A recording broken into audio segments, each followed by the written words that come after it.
Sang Sabda sudah menjadi manusia dan tinggal di antara kita. Para sahabat Sabda Hidup yang terkasih, jumpa kembali bersama saya Frater Beni pada permenungan hari ini.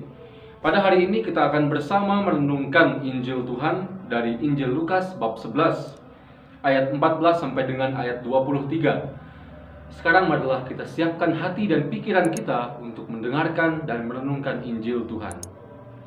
Dalam nama Bapa dan Putra dan Roh Kudus. Amin. Semoga Tuhan beserta kita sekarang dan selama-lamanya. Inilah Injil Yesus Kristus menurut Lukas. Dimuliakanlah Tuhan.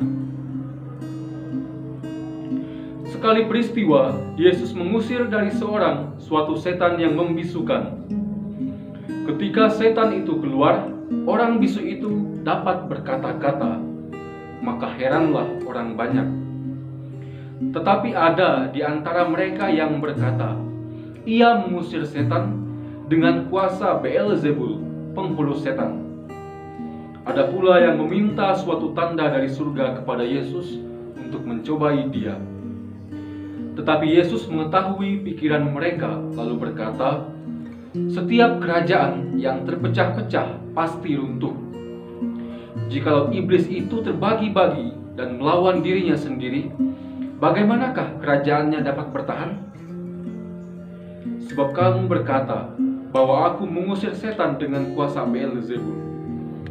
Jadi, jika aku mengusir setan dengan kuasa Beelzebul, dengan kuasa apakah pengikut-pengikutmu mengusirnya? Nah, merekalah yang akan menjadi hakimmu. Tetapi jika aku mengusir setan dengan kuasa Allah, maka sesungguhnya kerajaan Allah sudah datang kepadamu.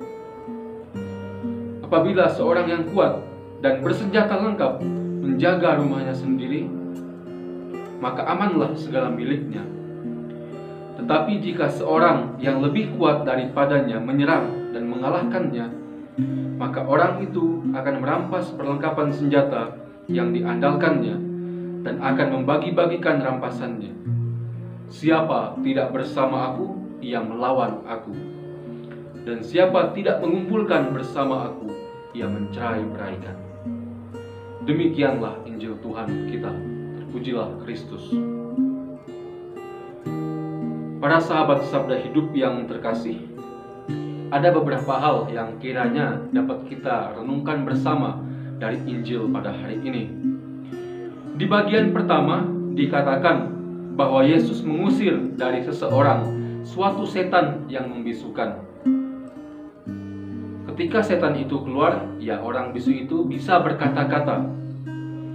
Para saudara yang terkasih, menjadi pertanyaan-pertanyaan refleksi bagi kita. Apakah kita kerap kali bisu dalam tanda petik untuk tidak bisa menyatakan kebenaran dari hati nurani kita ketika dihadapkan pada godaan untuk berbuat dosa? Apakah kita justru membuat diri kita bisu ketika melihat dan mengetahui bahwa sebuah kebenaran tidak terungkap karena merasa diri sudah nyaman dan aman di posisi kita saat ini?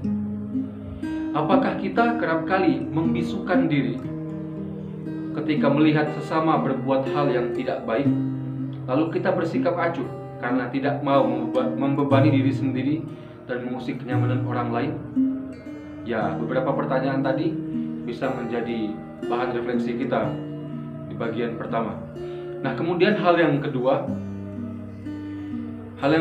kita telah menyimak bahwa sekalipun Yesus dengan kuasanya telah memperlihatkan perbuatan baik di depan banyak orang, tetap saja ada yang menentang dan memfitnah Yesus bahkan. Dari konteks Injil kita bisa mengerti bahwa memang para ahli-ahli Taurat dan orang-orang Farisi di zaman itu, mereka memusuhi Yesus, ya membenci Yesus, dapat dikatakan demikian. Bahkan ya ketika Yesus menunjukkan perbuatan baik seperti pada Injil hari ini, mereka pun tetap saja memandang apa yang dilakukan oleh Yesus itu sebagai hal yang buruk. Bahkan dikatakan mengusir atas nama Beelzebul, sang penghulu setan. Para sahabat Sabda Hidup yang terkasih, ya mungkin begitu pula dengan kita. Apabila kita sudah tidak suka dengan seseorang, mungkin kita ya pernah tidak suka atau tidak senang dengan seseorang, maka hal yang baik yang dilakukan oleh orang itu pun bisa kita pandang sebagai hal yang salah. Pada saat yang seperti itu, bahkan Tuhan pun bisa dikira hantu. Seperti yang tadi kan, Tuhan mengusir setan, bahkan dikira dia itu mengusir atas nama Beelzebul, sang penghulu setan. Ya, maka sebenarnya godaan untuk menjadi orang Farisi baru itu tidak jauh-jauh amat dari diri kita. Kita ya mungkin bisa dikatakan bisa kapan saja terperangkap untuk menjadi Farisi baru itu, yang tidak bisa melihat kebaikan lagi dalam diri sesama yang ya tidak kita suka dan sebagainya itu. Oleh sebab itu, para saudara yang terkasih, di masa tobat ini, di mana kita melaksanakan retret agung bagi iman kita, marilah kita membuka diri. Mari kita menghidupi semangat kerendahan hati. Mari kita berdamai dengan sesama yang kiranya menurut kita tidak mempunyai hubungan yang baik dengan kita. Yang berdasarkan pesan Injil pada hari ini, marilah kita hendaknya selalu bisa melihat kebaikan dari sesama, seraya belajar untuk bisa berbuat baik dari sesama itu. Mari kita memohonkan rahmat Tuhan untuk semuanya ini. Semoga Allah yang Maha Kuasa mengasihani kita, mengampuni dosa kita, dan melindungi kita terhadap dosa, serta menghantar kita ke hidup yang kekal. Amin. Dalam nama Bapa dan Putra dan Roh Kudus. Amin.